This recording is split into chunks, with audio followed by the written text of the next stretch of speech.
Sungguh-sungguh Allah sangat ridho ketika seorang hamba itu makan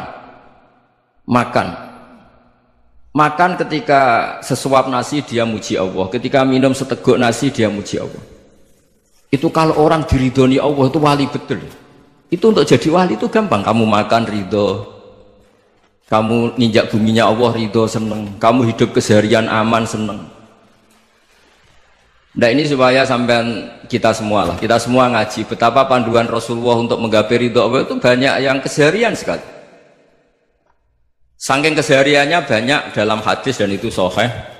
Nabi menyebut hal-hal yang keseharian. Hatta ma tas'alu fi imra'atika, kamu punya uang kemudian istri kamu bisa makan itu ibadah. Bahkan sebagian ibadah itu dicontohkan Nabi yang akhirnya diprotes sahabat, yaitu wa fi buti ahadikum sedekah, kamu menggauli istri kamu itu ya sedekah. Sampai sahabat bilang yang benar ya Rasulullah, ayati ahaduna syahwatahu wa huwa lahu ajrun, masa urusan biologis urusan syahwat kemudian dia dapat pahala.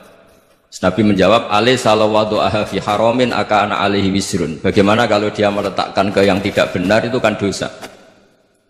Nah hal-hal seperti ini yang saya ingin teman-teman semua saya juga agak ingin ngaji demi anda juga agak ingin. Itu dosa sekali ngaji kok pesanan kelompok tertentu itu gak boleh. Islam itu untuk semua, jadi ya cuma karena di depan saya jenengan ya seakan-akan jenengan korbannya. Itu ada ilmunya dalam usul fikih itu. Jadi orang itu harus ngaji usul fikih. Nama yang disebut, mungkin Mas Sufyan masih ingat zaman ngaji usul fikih, nama yang disebut itu tidak jaminan sebagai prioritas perintah. Jadi misalnya gini, kebetulan yang di depan Nabi itu Abu Dzar, Nabi ya bilang, ya Aba Dzarin ini uhibbuka misalnya, atau ya Mu'ad ini uhibbuka, atau ya Aba Hurairah ini uhibbuka misalnya. Banyaklah riwayat yang Nabi nyebut ya Aba Dzarin, ya Mu'ad, ya Aba Hurairah. Kemudian misalnya Nabi meneruskan khitab, ini uhibbuka, saya mencintai kamu, fakul dubur sholatin, atau sebagian riwayat disebut fala tada'an la dubura kulli sholatin Allahumma inni ala dzikrika wa syukrika wa husni ibadatik. Saya mencintai kamu, siapa saja, Mu'ad bisa, Abu Dzar bisa siapa. Saya mencintai kamu, mohon kalau habis sholat kamu jangan lupa wiridan Allahumma inni ala dzikrika wa syukrika wa husni ibadatik. Ya Allah, tolong kami permudah supaya mudah ingat engkau. Anda tidak bisa mentang-mentang, wong nama saya Parmen, nama saya Purnomo, itu yang diperintahkan Mu'ad misalnya. Jadi yang disebut satu, tapi khitab itu untuk siapa saja. Saya teruskan ya. Jadi saya mohon semua kita melakukan kebaikan itu, kalau dalam kaidah fikih disebut al yakin la yuzalu bisyak. Banyak kebaikan yang kebenarannya itu 100%, tidak punya efek samping ke pihak lain, ke kelompok lain, ke komunitas lain. Yaitu tadi misalnya Anda makan dan itu murah sekali, hanya butuh satu piring, setiap punyaan kamu muji Allah, setiap minum kamu muji Allah. Itu redaksinya Rasulullah SAW disebut Allah sangat ridho ketika seorang hamba makan kemudian dia memuji Allah, atau minum kemudian dia muji Allah. Logikanya gampang, negara seperti ini yang kamu harapkan bentuknya kayak apa, mertua, ipar, komunitas, tetangga, itu nyata terjadi itu kan belum pasti. Sementara yang mesti terjadi adalah kamu butuh makan, kalau tidak mati.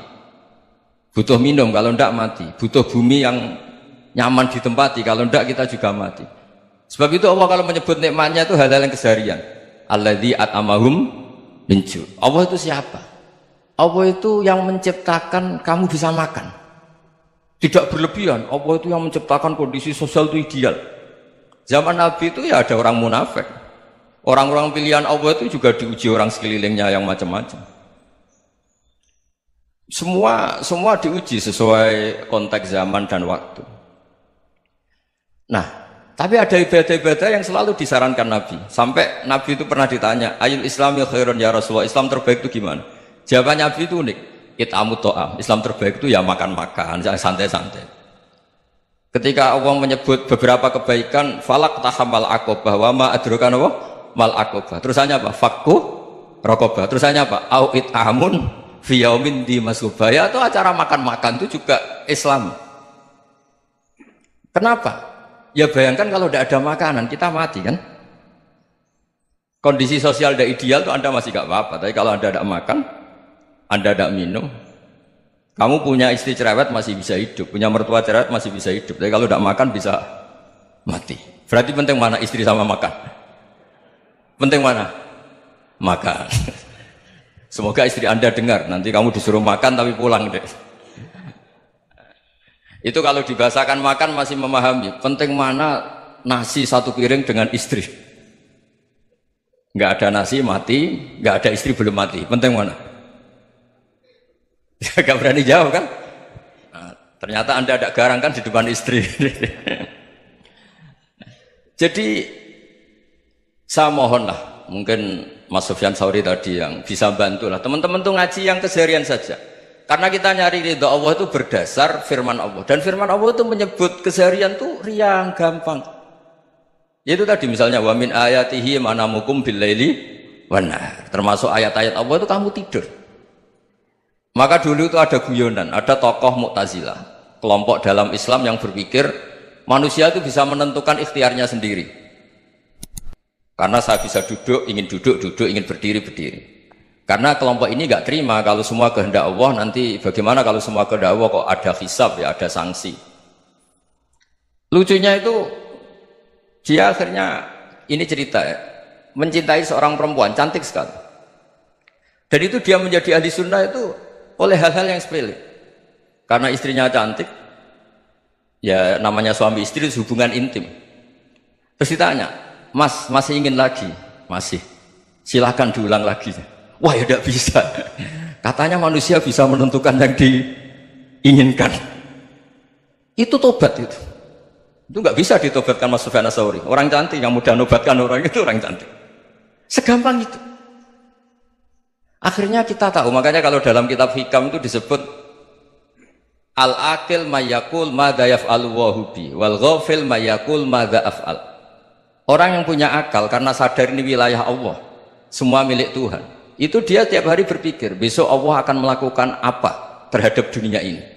Kamu merencanakan sesuatu mau plesir ternyata gempa, mau wisata ke Rusia ternyata perang. Kamu tidak pernah tahu apa yang akan terjadi besok. Wa ma tadri nafsum madza taksibu ghadan. Tapi anda semua kita ini sering punya jadwal permanen. Makanya saya kalau diundang siapa saja bisa takdir. Yang jelas Gus ini acara penting. Ya masih acara penting nak pangeran ngersakno piye? Kok ape dadi pangeran? Kamu kok mau jadi Tuhan? Itu kadang ya kiai. Penting Gus acara ini jenengan harus memastikan bisa. Loh kamu itu yang ngajarin tauhid, sesuatu itu biadillah kok bilang-bilang apa pasti. Kalau maksa terus tak tobatkan kamu kata saya. Ya kalau gitu Gus bilang insya Allah. Wah itu hati saya, fisik saya, roh saya sudah bilang insya Allah. Tidak usah kamu latih kata saya.